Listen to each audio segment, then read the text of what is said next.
এই বর্ষার স্যাঁতস্যাঁতে ওয়েদারে একটু ভালো মন্দ রাস্তার খাবার খেতে কার না মন চায় বলুন? কিন্তু সব সময় মন চাইলে কি উপায় থাকে? আমি, আমার বোন, আমার পিতৃদেব, আমরা সবাই ভীষণ ভালোবাসি ভাজা পোড়া খেতে।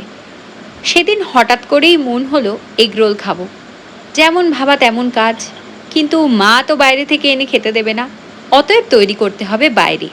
তো এই যে আটা ময়দা মিশিয়ে মেখে রেখেছি, তার সাথে দেখলাম শশা টশা কিচ্ছু নেই। অতএব যা ছিল বাড়িতে সেগুলোই কুচি কুচি করে চাটুতে একটু তেল আর মাখন গরম করে তাতে কয়েক কুচি রসুন দিয়ে একটু কুচি করা পেঁয়াজ দিয়ে দিলাম। জানি বাড়ির এগরোলে বাইরের এগরোলের মতো স্বাদ কখনোই আসবে না, কিন্তু ওই যে নাই মামার চাইতে কানা মামা ভালো। এরপর দিলাম কয়েক কুচি ক্যাপসিকাম, সেটাকেও এর সাথেই দিয়ে একটু ভাজা ভাজা করে নেব। ওই জাস্ট একটু পুর মতো বানানো আর কি। ঘটনাচক্রে সেদিন বাড়িতে কিচ্ছু ছিল না, না কয়েক কুচি চিকেন, না একটু চিংড়ি মাছ, মায়ের পনিরটুকুও ছিল না। তাই যা ছিল তাই দিয়েই চেষ্টা করলাম বানাতে। আপনারা প্রথমবার যারা আমার ব্লগ দেখছেন তাদের সবাইকে স্বাগত জানাই আমার একটা ব্র্যান্ড নিউ খাই খাই ব্লগে। আমাকে আগে না দেখলে ফেসবুক থেকে অবশ্যই ফলো আর ইউটিউব থেকে অবশ্যই সাবস্ক্রাইব করবেন। ভালো লাগলে কমেন্ট বক্সে জানাবেন। আচ্ছা, আপনারা কিভাবে বাড়িতে এগরোল বানিয়ে খান সেটাও জানাতে ভুলবেন না। আর যদি বেশ ভালো লেগে থাকে তাহলে একটা লাইক ঠুকবেন আর একটু শেয়ার করে দেবেন। এদিকে ডিম ফাটিয়ে রাখলাম, এদিকে এই মিশ্রণটা মোটামুটি ভাজা ভাজা হয়েছে। আগেই বলে নিই বাপু, আমাদের 7 পুরনো রান্নাঘর এবং তাতে সব 8 পৌড়ে বাসন। আমি কোনো ফ্যান্সি কুকিং ব্লগার নই, তাই আমার কাছে কোনো ফ্যান্সি বাসনপত্র কিচ্ছু নেই। যা আছে তাতেই যা খাবার রান্না করি, মাঝে মধ্যে আপনাদের সাথে শেয়ার করতে ইচ্ছে করলে সেটাই একটু রেকর্ড করে রাখি। এবার আমার কোনো কিছু রেকর্ড করার লোকও নেই, তাই আমি এক হাতে রেকর্ড করি আর এক হাতে রান্না। এক হাতে আটা বেলাটা খুব মুশকিল ছিল, তাই জন্য একটা রুটির মতো বেলে নিলাম, যেটা আমি জীবনে কোনো দিন গোল করতে পারি না। তারপরে ছুরি দিয়ে এরকম ফালা ফালা করে কেটে নিলাম। এছাড়াও লাচ্ছা পরোটা বানানোর আরও অনেক ওয়ে আছে, কিন্তু এটা আমার সব থেকে সহজ লাগে করতে। আপনারা করে দেখবেন, জিনিসটা বেশ সহজ হয়। এইভাবে তারপর হাত দিয়ে একটু একসাথে করে নিয়ে একটা বিড়ে মতো পাকিয়ে নেবেন। দেখবেন মানে খুব ইজিলি যে পরতগুলো ফ্লেকিনেসটা সেটা চলে আসবে। আমি জানি আপনারা অনেকেই হয়তো পুরো ময়দার পরোটা প্রেফার করবেন বা বাইরের দোকানেও তাই দেওয়া হয়, কিন্তু যখন বাড়িতেই বানাচ্ছি তখন এটাকে একটু হেলদি করলে কিন্তু খারাপ হয় না। কারণ আমার বাবা মাও খাবেন, তাদের বয়স হয়েছে। আর গ্লুটেন শরীরের জন্য ভয়ানক ক্ষতিকর একটা জিনিস, আমরা অনেক সময় সেটা বুঝি না।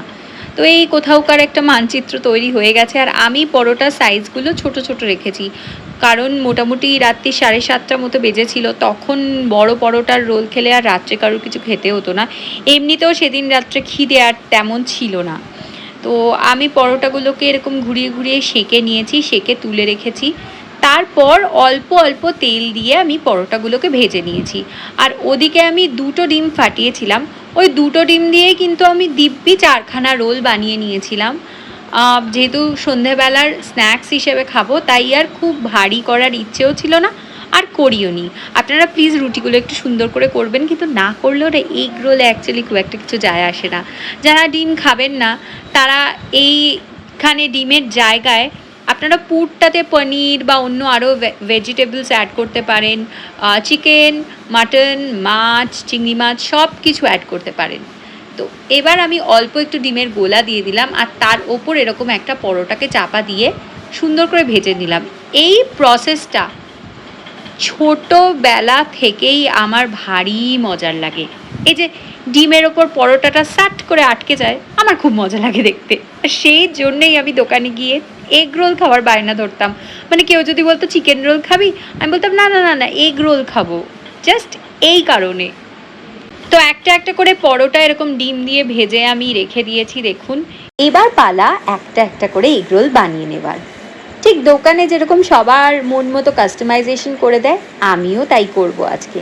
প্রথমেই একটা টিস্যু পেপারের ওপর রেখে নিয়েছি পরোটাটা, কারণ খবরের কাগজটা না একেবারেই হেলদি বা ভালো অপশন নয়। ওই যে প্রিন্টগুলো, কালিগুলো, ওগুলো উঠে আসে, আর ওগুলো খাওয়া শরীরের জন্য একেবারেই ভালো নয়।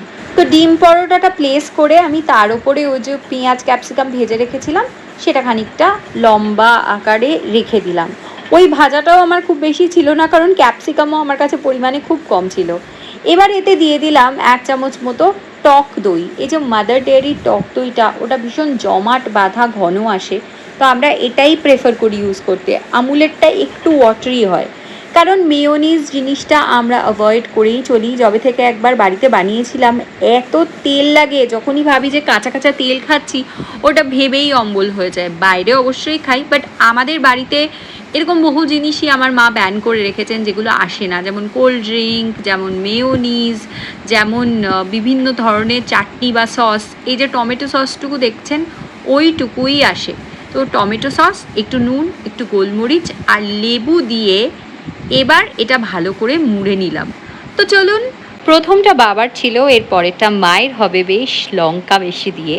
তো চলুন, আজকের ভিডিওটা এই পর্যন্তই। খেতে কিন্তু দিব্য হয়েছিল এগরোলটা, একবার বাড়িতে ট্রাই করে দেখবেন নাকি? খুব শিগগিরই দেখা হচ্ছে আরেকটা ভিডিওয়ে। যদি এগরোলটা দেখে জিভে জল এসে থাকে তাহলে অবশ্যই একটা লাইক করবেন, কমেন্টেও জানাবেন, আর ফেসবুক থেকে ফলো, ইউটিউব থেকে সাবস্ক্রাইব করতে ভুলবেন না যেন।